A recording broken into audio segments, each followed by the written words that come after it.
Imagine walking into a room and it shines, not paint, but this incredible light from thousands of tiny, glittering glass cubes. Mosaics, right. But maybe not the ancient Roman ones you're thinking of. Exactly. These are different. They're in Hall 26 of the Puschkin-Museum. It's a space that was actually funded by the Kolesnikow family to feel like early Christian or medieval art. And these mosaics are key to that whole atmosphere. They're made of smalta, these little opaque colored glass pieces, often with gold foil fused inside. That's what gives them that shimmer, that sparkle that changes with the light. Precisely. Smalto was seen as almost a sacred material back then. It has this unique, luminous quality. It really makes the hall feel special. So for this deep dive, we want to unpack the stories behind these mosaics, specifically two groups of copies in this hall. They're copies, yes, but with really fascinating histories. Right. We want to trace how they got there, who made them, why they were made. It touches on art history, restoration debates, early collecting, all sorts of things. It's quite a journey. Should we start with the St. Mark's mosaics? They were actually the first ones acquired for the hall. Okay, yeah. Tell us about those. So there are 12 panels, scenes showing the life and martyrdom of St. Mark. They're copies of 11th century originals, specifically from around the 1270s. And the originals are where? They're from the apse ceiling of the Cappella San Zeno. That's a chapel inside St. Mark's Cathedral in Venice, the really famous one. Ah, the St. Mark's. Ruskin's golden book sparkling like the Star of Bethlehem. Just covered in mosaics. Absolutely covered. But by the mid-1800s, those originals, they were in a bad way. Oh, bad. Seriously bad. The smalta pieces were actually losing adhesion, falling off. You could apparently even find fragments on the antique market sometimes. Oh, wow, just falling off the walls. So the Venetian government had to step in. They did. They brought in an architect, Giambattista Modena, for a major restoration, especially the southern facade, which was heavily damaged. And Modena had a plan.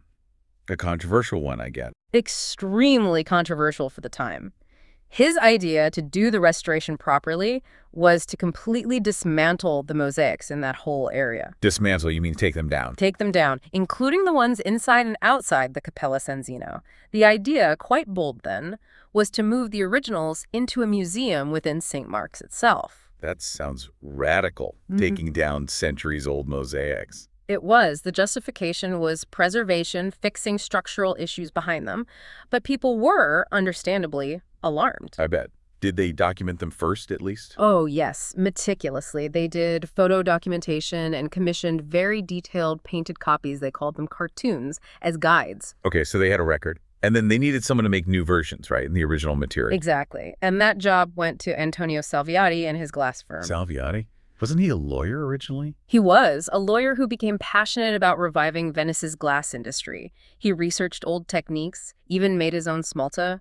His workshop was a big deal in that historicism period, recreating historical styles. So he gets the commission from the city to copy the St. Mark's mosaics from those cartoons using real smalta. That's right. His workshop spent about 8 years on it, making these incredibly faithful reproductions. But people weren't happy about replacing the originals with copies. Not at all. There was a huge public outcry.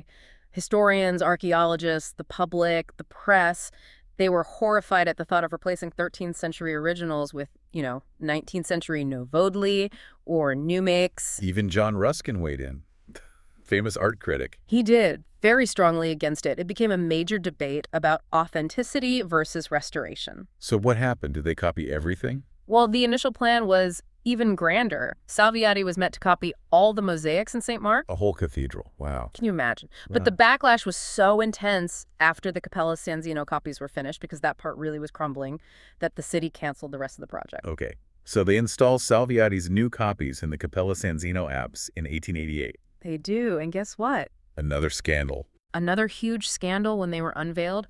Again, Ruskin and others protested loudly. So the copies didn't even stay up. Nope. They were eventually removed, and the original 13th century mosaics were painstakingly put back. Incredible. So the city's left holding these expensive, controversial, state-of-the-art copies they can't use. What do they do with them? Good question. After carefully taking them down, they were sort of stuck with them. Some were sold off later. We know other Salviati mosaics ended up in places like the Met in New York or the V&A in London. They still display them. Which brings us, finally, to Moscow. Exactly. About 10 years after all that drama in Venice, a dealer there, Fernando Ingagna, contacts Maltsov and Ivan Tsvetaev. Tsvetaev, the museum's founder. Nah. And Maltsov, the patron. The crucial patron. And this purchase became his very first gift to the new museum. Interestingly, he owned glass factories in Russia, like Gus Krystalny. Ah, so he had a connection to the material, the smalta. Quite likely. He negotiated the deal, 6,000 lire, apparently money Venice had earmarked for a museum lift they never built, and then he handled the shipping. And the shipping was complicated. Oh, very. There was a big debate. The Italians wanted to ship them by sea via Odessa, cheaper, faster. Makes sense. But Tsvetaev was terrified of shipwrecks, absolutely terrified. He insisted on the much slower, much more expensive land route. For nearly 6 tons of mosaics, that must have taken ages. It took almost a year to get them to Moscow. Almost 6 tons, yes. Just imagine. And then trouble at customs? You wouldn't believe it. They got classified as building cladding, like fancy tile. Not museum artifact. Nope. So they weren't tax exempt. They had to pay import duty as if they were just, decorative panels for a building facade. That's absurd after all that effort. Bureaucracy at its finest.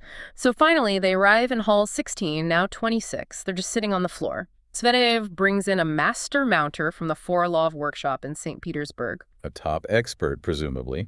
Yes, and he faced a real challenge, combining those 12 fragments into 4 coherent friezes for the wall. Ungagne's publications on St. Mark's were crucial for getting the order right. St. Mark writing his martyrdom, his burial. Was it straightforward to mount them? Not entirely. Tsvetaev apparently wanted them cemented straight onto the wall. Oh dear, that sounds heavy. Exactly what the Forlov master said. Based on his experience, he warned against it, fearing the weight would eventually cause problems. He recommended carving recessed beds into the wall for them to sit in. And that's how they are today. That's how they are. A much safer solution. They also had to adapt the shape, didn't they? Originals were curved for an apt ceiling. Right, semicircular. And Salviati's copies weren't all the same height, so the master cleverly added a golden smalta background to even them out, make them rectangular for the flat wall. It looks seamless. An amazing amount of work and problem solving. Yeah. And you mentioned the museum actually lost track of who made them for a while. Yeah, for a time, the records didn't attribute them to Salviati. It was only rediscovered in the 1990s through archival research by museum staff working with Venetian specialists. The full story came back together. Just incredible. But that's only one set of mosaics in the hall. There's another group. Yes, over in what Tsvetaev called the Ravenna corner. Yeah. There are 5 copies there, representing older Byzantine mosaics from the 5th to 7th centuries. From Ravenna, another hugely important city for mosaics. Absolutely. Capital of the Ostrogoths, then a key Byzantine center. It's where Rome met Byzantium, antiquity met the Middle Ages. Tsvetaev went there in 1900 specifically looking for things for the museum. And he was impressed by the originals. Deeply. The ones in San Vitale, Galla Placidia, stunning. He wrote about wishing he could get full-size copies. And then did he just get lucky? Pure serendipity. He walks into the monuments office in Ravenna, and what does he find? Full-size copies are already available. No way. Just like that. Just like that. He couldn't believe his luck. Did he have money for them? He did. He used leftover funds from the Kolesnikow donation, plus a specific 1,500 rubles given by Graf Orlov Davidov, precisely for Ravenna or Palermo mosaics. Perfect timing. And who made these copies? He commissioned 2 local Ravenna mosaicists he found working there, Azzaroni and Zampica. And which pieces did he choose? He picked some real highlights. The Madonna and Child with an angel from San Apollinare Nuovo, the famous Good Shepherd lunette from the Mausoleum of Galla Placidia. Ah, the one with the sheep.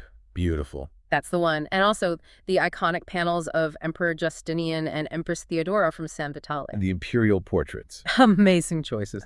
And there was a peculiar Italian law involved, too. Yes, this is quite strange. At that time, Italian law required that any copy made from a monument had to be done in duplicate. Duplicate. Why? Unclear exactly why, but the customer had to pay for both. So one set came to Moscow.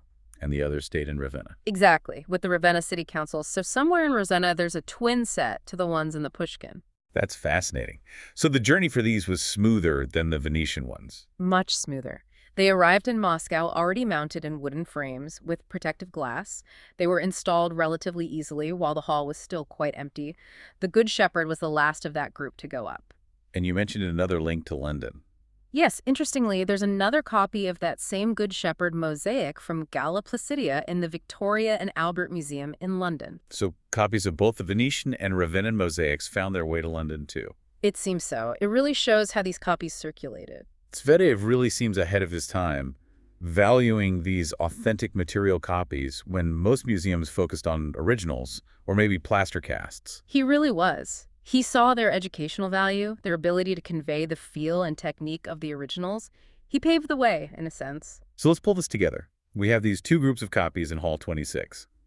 The St. Mark's ones, born from this intense restoration fight in Venice. A real drama, salvaged almost by chance for Moscow. And then the Ravenna ones, acquired through Tsvetaev's targeted search and a stroke of good fortune. And even though they are copies, their value is immense, isn't it? Absolutely. It's not just about the image, it's about their complex origin stories, the incredible craft involved, the journey they took, the debates they represent, and the fact they capture that challenging Byzantine technique in the authentic material, in smalto. You feel the human stories behind them, too.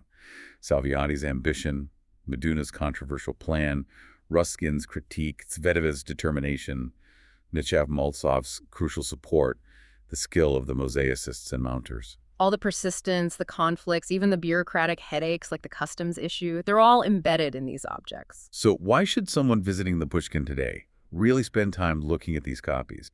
What do they offer you, the visitor? Well, first, they offer you a direct, tangible link to world-famous monuments in Venice and Ravenna without leaving Moscow. You get up close with the technique, you can see how the smalto works, how light plays on it, in a way photos just can't capture. You really appreciate the craft. Exactly. And you connect with these fascinating moments in history, the birth pangs of modern restoration ethics, the early days of building museum collections.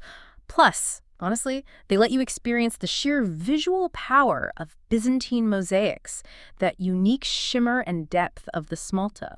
It does make you think differently about copies, doesn't it? That they aren't just secondary things. They aren't. These specific copies, born from controversy and vision, raise all sorts of questions about authenticity, about how we preserve the past, how we share culture, and they show how even an object that isn't the original can carry such incredibly rich, layered human history within it. They have their own story to tell.